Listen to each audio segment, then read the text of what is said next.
Well, Trump is replaying that 90s show as he goes after the Clintons for what happened 20 years ago. The question is, will it work or backfire? Then more and more Republicans now accepting the Donald here, even the ones who couldn't stand the sight of him just a few months ago. What is going on behind this? Well, we'll discuss and debate.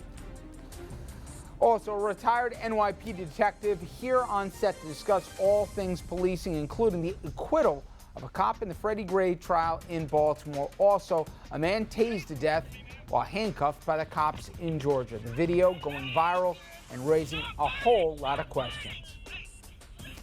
Good evening, everybody, and welcome to RFL. I'm Richard French. A little bit of everything this hour. We start, though, with politics. Trump is getting down and dirty, and it is still very early.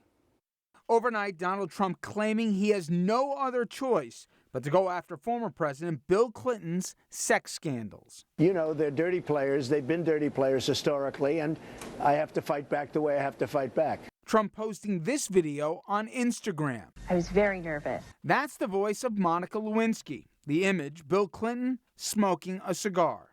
Other audio clips include women who raised accusations about sexual misconduct against the former president. Then the video cuts to Hillary laughing. The Clinton campaign says the allegations are from 2 decades ago and a bad strategy. The last thing we need is a bully in the pulpit. But don't think that Donald stops there. He never just stops anywhere, does he? He's also talking about Vince Foster. You remember him? He was Clinton White House aide who took his own life. Now, this is what Trump said about that in an interview with the Washington Post. Quote, he called theories of possible foul play very serious and the circumstances of Foster's death very fishy. He went on to say, I don't bring Foster's death up because I don't know enough to really discuss it. Of course not. I will say there are people who continue to bring it up because they think it was absolutely a murder. I don't do that because I don't think it's fair. Did you notice how he brought up Vince Foster after he said he wouldn't bring up Vince Foster? Will going back to the 90s backfire on Trump, or will once again he confound everybody's idea that there is some basement that we will not go in this country in this election season? Let's go to our panel right now. Dominic Carter, political journalist and author. Scott Vanderhoff, former 5-term Republican Rockland County executive, co-chairman now of the Palisades Institute of Dominican College, and Andrew Whitman, our senior political correspondent. Listen, this is Scott in basically the same week here that he accused Clinton of rape. Forget the fact that a lot of the voices on there never accused the president of X, Y, and Z, or they were discredited or whatever else. Listen, I can't believe a lot of things here. But the idea that this is resonating in 2016, that people don't already know this, when pressed on why are you bringing all this up, Trump said, well, the Clintons started this, and secondly, some of the millennials don't know the story. Bill Clinton's not running for president. She is. Will this again work for him? Again, it's not playing to the base. This has to play to those undecideds out there. Does this work or backfire? I don't think it works. It gets attention, but how much can you do this? You're going to do this for the next 5 months? Just this constant harangue? Congressman Pete King made an observation I thought was credible. He said, remember in 1998, all of us Republicans brought all this stuff up, and we didn't do well in those races. And you can't keep doing it. After a while, it's just you become numb to it. I think what Donald's trying to do is what he always does, which says, I'm going to come after you as hard as I can, and I got more stuff if you come after me, because we haven't got all the background on Trump. But this is the only way he knows how to play. But I don't think it's going to, I think people are going to literally, it'll wash off their backs after a while and say, okay, so what else are we doing here in terms of trying to become president? There's 2 schools of thought I've heard on this, Andrew, and this kind of applies to everything he's done through the process. If you believe he's crazy and he's Johnny One Note here, you believe that, hey, this is a news cycle. I'll talk about Bill Clinton and sex, and it's easy, and I'll just keep doing that, and I won't have to answer policy questions. If you think he's crazy as a fox, it speaks a little bit to what Scott said, which is, I'm going to go on the attack on this, because I know anybody going into my personal life is going to find, forget about a closet, but a castle full of skeletons. Better be preemptive here than reactive. Which one do you think it is? I think it's a little bit of both. I think part of it is that he throws the kitchen sink when he feels like he can, but I think also, as you mentioned, he's got so many skeletons in his own closet, particularly when it comes to his personal life, particularly when it comes to sex issues, that he gets this out now, and that somewhat neuters the attack that's going to come from the Clintons. And I know Dominic's been saying for a long time, it also neuters Bill Clinton, who would be Hillary Clinton's best attack dog on the campaign trail, and he's sort of been somewhat quiet about it. But I know I've said this before, but it's the old Karl Rove school of brass knuckles politics. You attack your opponent on your weakness, and that's exactly what Donald Trump's doing right now. And by the way, it is effective, and I hate to throw him under the bus, but Anthony, our floor manager, laughed when we were showing the video that showed Clinton with a cigar in his mouth. There is another generation that doesn't necessarily know or find some humor in all of this. There is, but I can't help but thinking to a reaction from a couple women that I saw earlier today, who said, "Did you see that disgusting thing that Trump did with the women and the cigar?" And they, believe me, I know these ladies, they'll never be confused with Democrats.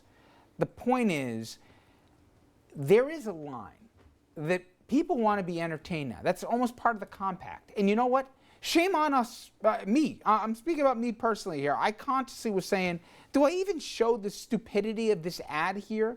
And I said it's part of the narrative and it's part of the discussion.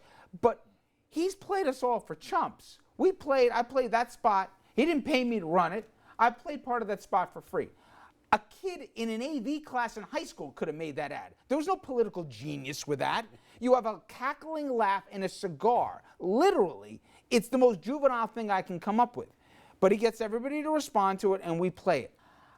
5 months is forever in politics, though, Dom. This stuff's going to get old. I almost called it something else, all right? And my point is, everybody knows this. This ain't new. At a certain point, something bad's going to happen in the country, around the world, and they're going to look to either him or her and say, what are you going to do about it? What's your policy? What's your plan? We've never gone a half of a year without a political event or a news event. I think, and again, this isn't because I can't stand the guy. I really think he's playing to somebody that's already converted. He's not changing any minds with these ads. I think it's a genius move, to be honest with you. Genius? Any idiot could think of it. No. Who couldn't think of that, Dominic? Wait, hold on, Richard. What he's doing is relitigating all over what the Clintons went through. So all day on the news channels, what were they talking about? Were they talking about Donald Trump's weaknesses? No. They were talking about Vince Foster, allegedly whether the Clintons had something to do with it, rape, Bill Clinton's behavior in the White House, the use of cigars in the Oval Office for sexual acts. But let's define a little bit more. Were they talking about that on Limbaugh? Were they talking about this with Glenn Beck? Were they talking about this with Hugh Hewitt? You probably are right.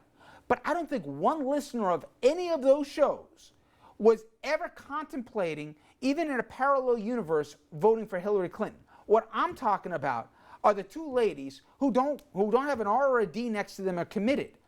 I just think at a certain point you say, wait a second, whether I like the woman or not, I'm blaming her for her husband screwing around? No, and that's not what the charge is. That's completely what he did. The charge is he enabled her, or she enabled her. That's the charge. That's the charge, that she covered up his alleged crimes. And if that's the case, that is a legitimate issue.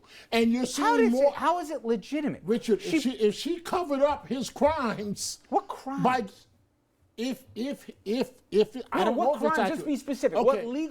What legal case? Rape, sexual harassment. So if he did those things. No.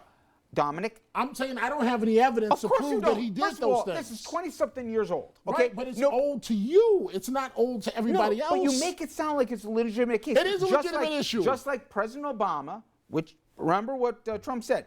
He was a birthright, that he wasn't a legal citizen. Right. That's a legal issue because he says so. So because he says rape, that's a legal issue. Maybe you guys follow the news cycle. What charges of rape have been brought against Clinton? This goes back to, what is it, Kathleen Willey from the late 70s, who didn't come forward until like 99 during the Clinton administration. It was an allegation, and there was never, she couldn't even remember the date or the month when the attack allegedly happened. You've also got you've got the Lewinsky stuff, obviously. There are that several happened. allegations. There are some allegations. None of them have ever been Right, it's verified. allegations. So why do you think allegations to a charge? Because the American people have a funny way of deciding what's an issue. Right. But how long can you go on by throwing everything against the wall and hoping it sticks when you have no factual evidence? Because here's what I believe what he's trying to do. Damage her, define your opponent before they have a chance to define you. Basically what Andrew said.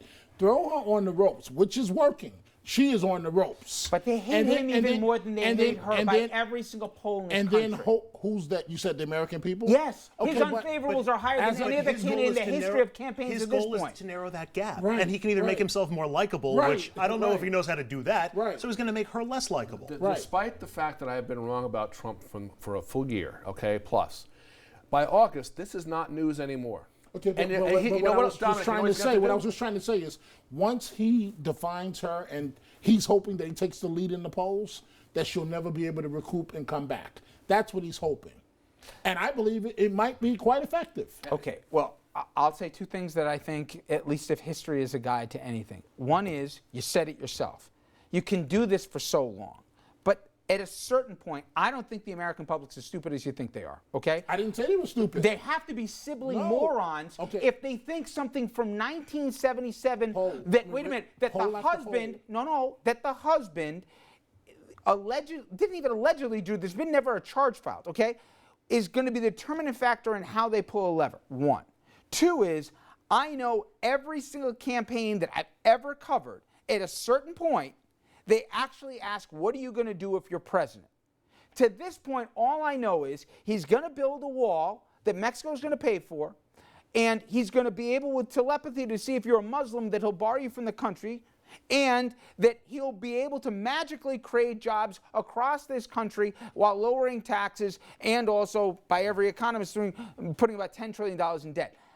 I still haven't heard for the 10%, not the people already voting for her and him, how the 10%, that's a winning message. Look, I hope you're right about the second part, that this actually at some point does boil down. Well, tell me when it never happened, Just boils down Give to me one issues. time it's ever never happened. The entire Republican primary process.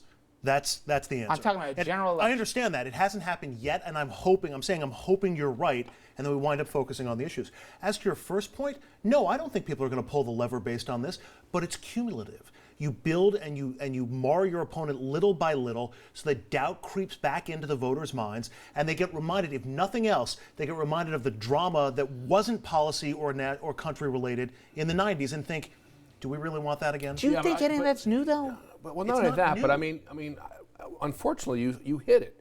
I mean, media loves, if it's sex, that's what they follow. That's what they're going to follow. It doesn't make it right, but that's what works. And so it's sex and murder and rape, and people go, oh, I better listen to this one. And you know what? The coverage is there. So someone says, well, let's talk about our emails. I don't understand the emails. That gets lost. That's a real issue. Do you believe, just for a second, he, in a week, has accused his opponent of rape and murder indirectly without a scintilla of evidence, and somehow that's smart politics? I mean, honestly, and I'm no Vestal Virgin here covering this stuff, I've never heard of something so disgusting in my life, and I'd say that I don't care the person of the party that's throwing it out there. Roger Stone, a guy with a tattoo of Nixon across his back, is somehow now the arbitrator of what is going to be the discussion for a critical presidential election right now. I don't know. We have completely headed into the world of bizarro. All right, coming up next. They didn't like him until they liked him. A lot of Republicans are now backing the same guy that says he will make America great again. So why the sudden change of heart? We'll discuss.